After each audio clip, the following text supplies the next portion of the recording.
Hello అండి. Welcome back to our channel. ఎవరైనా మన ఛానల్‌ని ఫస్ట్ టైం చూస్తున్నట్లయితే లైక్ చేయండి, షేర్ చేయండి, సబ్స్క్రైబ్ చేయండి. ఈరోజు మన వీడియోలో తోటకూర ఫ్రై ఈజీగా చిటికెలో ఎలా చేయాలో చూపించబోతున్నాను. మరి తోటకూరకు కావాల్సిన ఐటమ్స్ ఏంటో చూసేద్దాం పదండి. 3 కట్టల తోటకూర, మీడియం సైజు 2 ఉల్లిపాయల్ని తీసుకోవాలి. అలాగే 10 లేదా 12 పచ్చిమిరపకాయల్ని కూడా తీసుకోవాలి. కొంచెం కరివేపాకు, వెల్లుల్లిపాయల్ని కూడా తీసుకోవాలి. తోటకూరలో ఈ పొడి వేస్తే చాలా బాగుంటుంది. ఈ పొడి చేసుకోవడానికి ముందుగా గుప్పెడు పల్లీలను తీసుకోవాలి. ఈ పల్లీలను బాగా వేంపుకోవాలి లో ఫ్లేమ్‌లో. పల్లీలను వేంపుకున్న తర్వాత మిక్సీ జార్‌లోకి తీసుకోవాలి.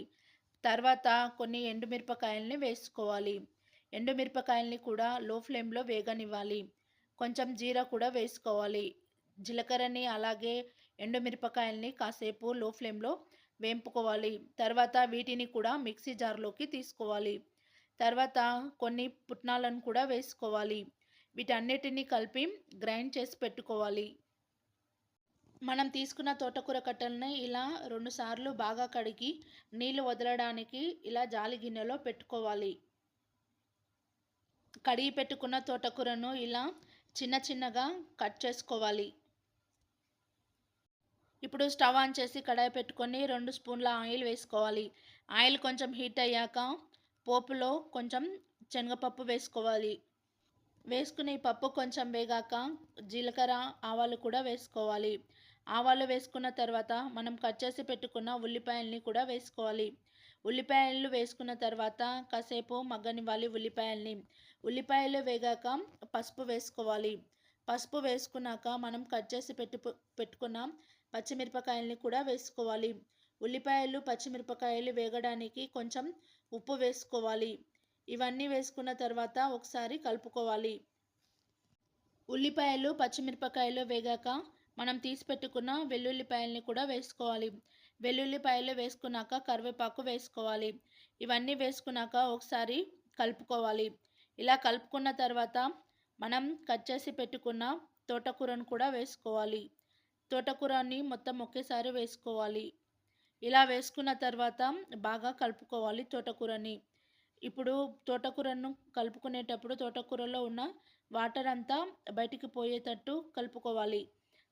ఇలా కలుపుకున్న తర్వాత మనం మూత పెట్టుకోవాలి. ఒక 5 మినిట్స్ తర్వాత మూత తీసి చూస్తే తోటకూరలో ఉన్న వాటర్ అంతా బయటికి పోతుంది. ఇప్పుడు మనము సాల్ట్ వేసుకోవాలి. సాల్ట్ వేసుకున్న తర్వాత ఒకసారి బాగా కలుపుకోవాలి. ఇలా కలుపుకున్న తర్వాత మళ్ళీ ఒకసారి మూత పెట్టుకోవాలి. మళ్ళీ ఇప్పుడు మూత తీసి ధనియా పౌడర్ వేసుకోవాలి. ధనియాల పౌడర్ వేసుకున్న తర్వాత ఒకసారి బాగా కలుపుకోవాలి. కలుపుకున్న తర్వాత మనం గ్రైండ్ చేసి పెట్టుకున్న పౌడర్ని వేసుకోవాలి. ఈ పౌడరే మన తోటకూరలోకి మెయిన్ ఇంగ్రీడియంట్. ఈ పౌడర్ వేసుకోవడం వల్ల తోటకూర చాలా బాగా వస్తుంది. ఇందులో ఉన్న ఇంగ్రీడియంట్స్ తోటకూరకి రుచిని తీసుకొస్తాయి. ఇలా చేసి చూసుకోండి, తోటకూర చాలా టేస్ట్‌గా వస్తుంది. మీరు కూడా ఒకసారి ట్రై చేసి చూడండి, చాలా నచ్చుతుంది. ఈ పౌడర్ వేసుకున్నాక మొత్తం అంతా ఒకసారి కలుపుకోవాలి. అంతే అండి, ఎంతో రుచికరమైన తోటకూర రెడీ అయిపోయింది. తోటకూర ఫ్రై పప్పుకి, సాంబార్‌కి సైడ్ డిష్‌గా చాలా బాగుంటుంది.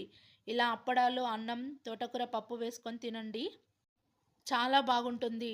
తోటకూర అంటే ఇష్టం లేని వాళ్ళు కూడా చాలా ఇష్టంగా తినేస్తారు. గిన్నె మొత్తం ఖాళీ అయిపోతుంది. మన ఛానల్‌లో చేసే రెసిపీస్ గనుక మీకు నచ్చినట్లయితే ట్రై చేసి చూడండి. అలాగే కామెంట్ కూడా చేయండి. అలాగే మన ఛానల్‌ని లైక్ చేయండి, షేర్ చేయండి, సబ్స్క్రైబ్ చేసుకోండి. Thank you for watching.